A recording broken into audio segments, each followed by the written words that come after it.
What's going on, guys? Welcome to this video. It's the first video of the channel, but I figured what better way to make a video and an excuse to make one than for a Q&A video. Editor, put that somewhere probably right here. Okay. Anyway, so I'm going to pop up various questions on the screen, and we're going to answer them to the best of my ability. So I hope I don't screw this up. Let's jump right into it. The first comment is from Dragon Girl 1777, and she says, "What is your favorite song you wrote and why?" Favorite song I've ever written.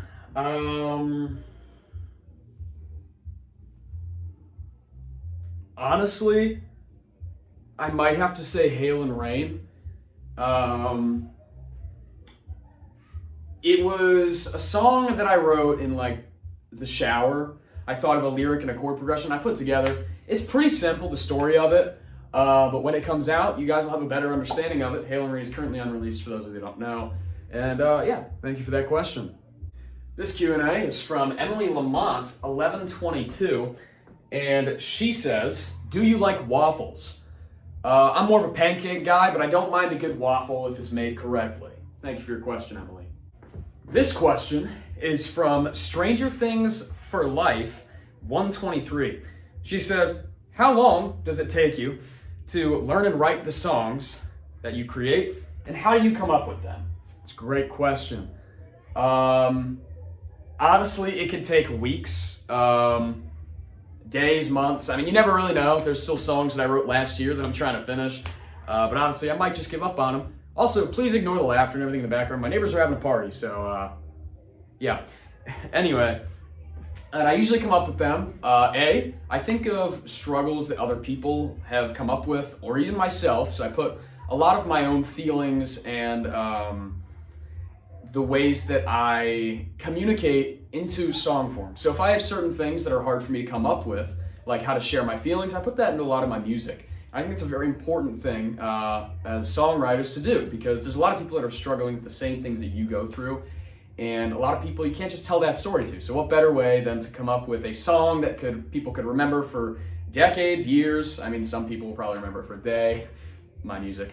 Anyway, but that is a great question, so thank you so much for that, and let's move on to the next one. This is from Mrs. Catherine, and she says, "How did you meet your girlfriend? Did you ask her out, or did your girlfriend ask you out, and how do you know you were in love?"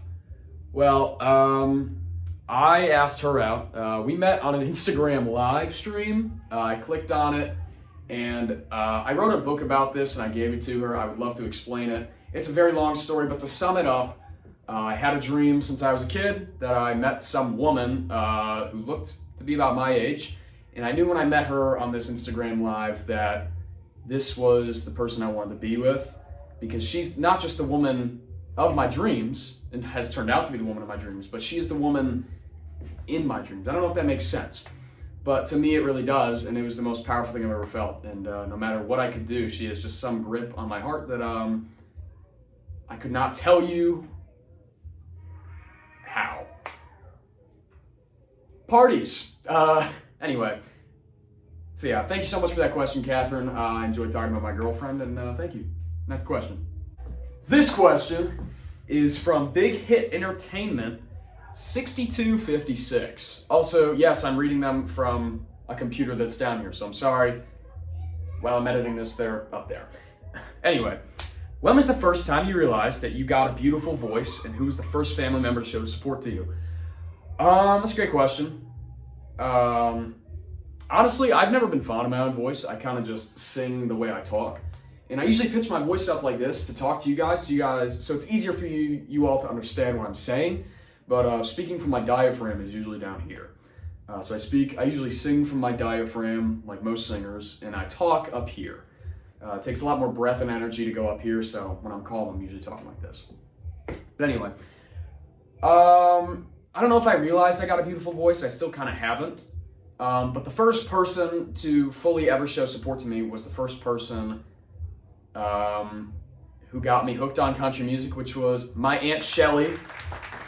Thank you, Aunt Shelly. Let's put like firework effects or something. I don't know how to do that, so editor, insert that. Fireworks for Aunt Shelly. Okay, anyway. So yeah, thank you for that question. I appreciate that.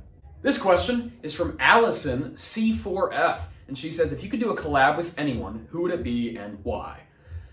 That's a great one. A lot of my inspiration has come from Zach Bryan's music, but if I could collab with someone, I would probably choose no one other than himself, Max McNown.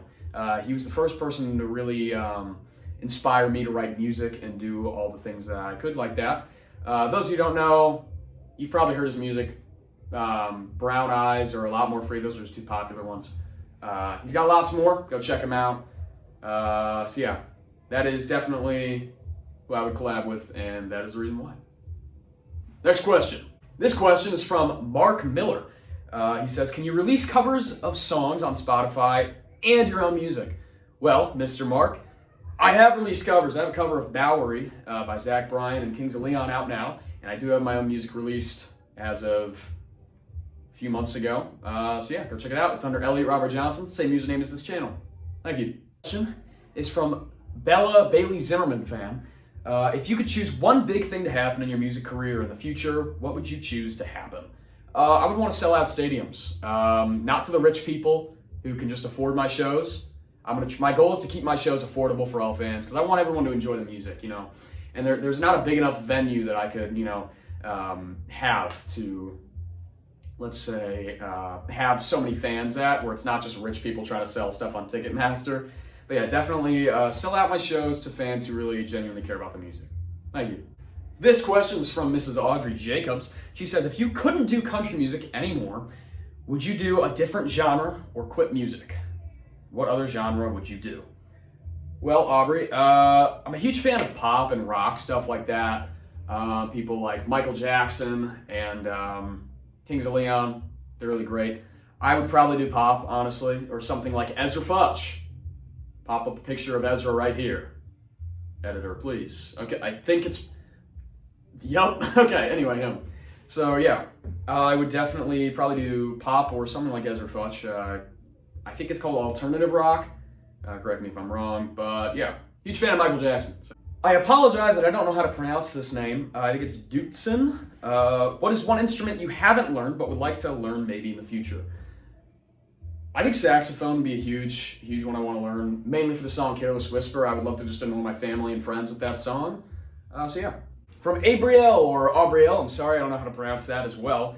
You guys got some difficult names here that I haven't heard. Anyway, she says, or he, I'm sorry, what's your favorite part about being a musician and why did you want to be one? I found my passion for playing guitar because I would always watch my dad play his electric guitar and just regular acoustic. And one day I was playing with his acoustic guitar and I slapped a gear on my head and it cut it open pretty bad.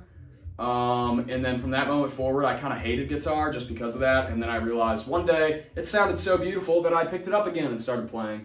And I'm self-taught, so yeah. This question from Star or Start the Potato says, 1, do you have a girlfriend? Yes. 2 says, which type of girls do you like? My girlfriend. And 3 says, do you only make videos or do you do anything else? No, I don't do anything else whatsoever.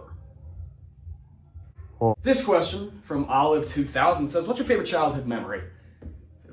I'd probably have to say something like sleeping over at my cousin's house. They've been like my best friends since I was a kid.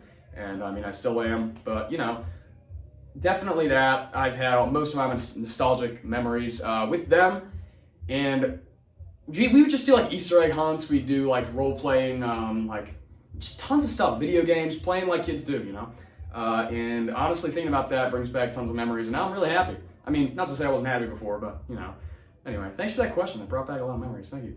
315 says, can you do some tutorials on Waylon Wyatt songs or music? Yes. I think I've done one. If I haven't, I might be able to do that. I stopped doing tutorials when I got into my own music, but I'd be happy to share some more tutorials. So if you guys want to see more tutorials, drop a comment down below, and, yeah. Sir Mr. Shank says, what height are you so far? I'm currently 5'8". I think 5'8.5". I'm not sure. But yeah, that's on. And then on a good day, I might be like 5'8" and maybe 5'9", you know, thanks to my boots. Huh. Cut that. Elliott Johnson Music Backup says, when's the Q&A dropping?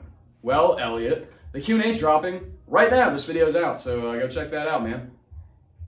It's K22 says, is Elliott a somber fan?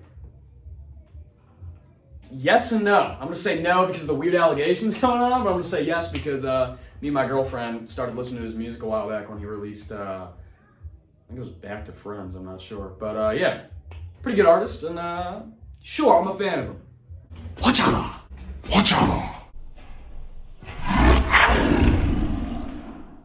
From Sophia something, I'm sorry I couldn't really pronounce that right, says, album when?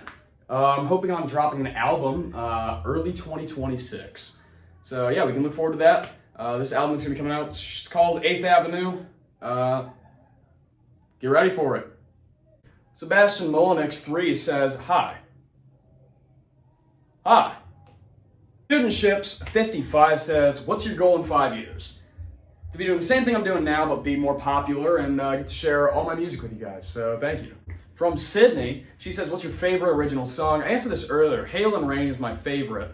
Written? Yes. My favorite song, though, that I've made has to be Scattered. I like the flow of it, and it has a really nice story behind it, which the demo's out now. Go stream it. But the official version kind of doesn't sound anything like the demo, but yeah. Mr. James Reynolds, way back, says, how long have you been making music for? I've been making music for maybe a year and a half, but really releasing music and getting into it, like popularized, I'd probably say just a few months now, maybe like 6 or 7 months. No, maybe like 8 months though. The guy says, what was your first guitar?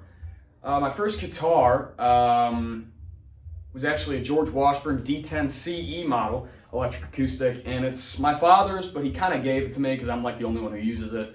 But yeah, it's definitely my favorite one, and yeah, it's the first one I really started learning on. Thank you guys so much for watching the Q&A video. Let me know if you guys want to hear more questions or more answers to your questions.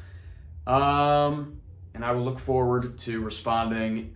Let me know if you like this kind of long-form content in the comments below, and I might start doing more of it. We'll see. Peace out, guys. Thank you so much for watching. Love you all, and I'll see you guys in the next stream, video, short, or whatever you happen to see me on. Peace.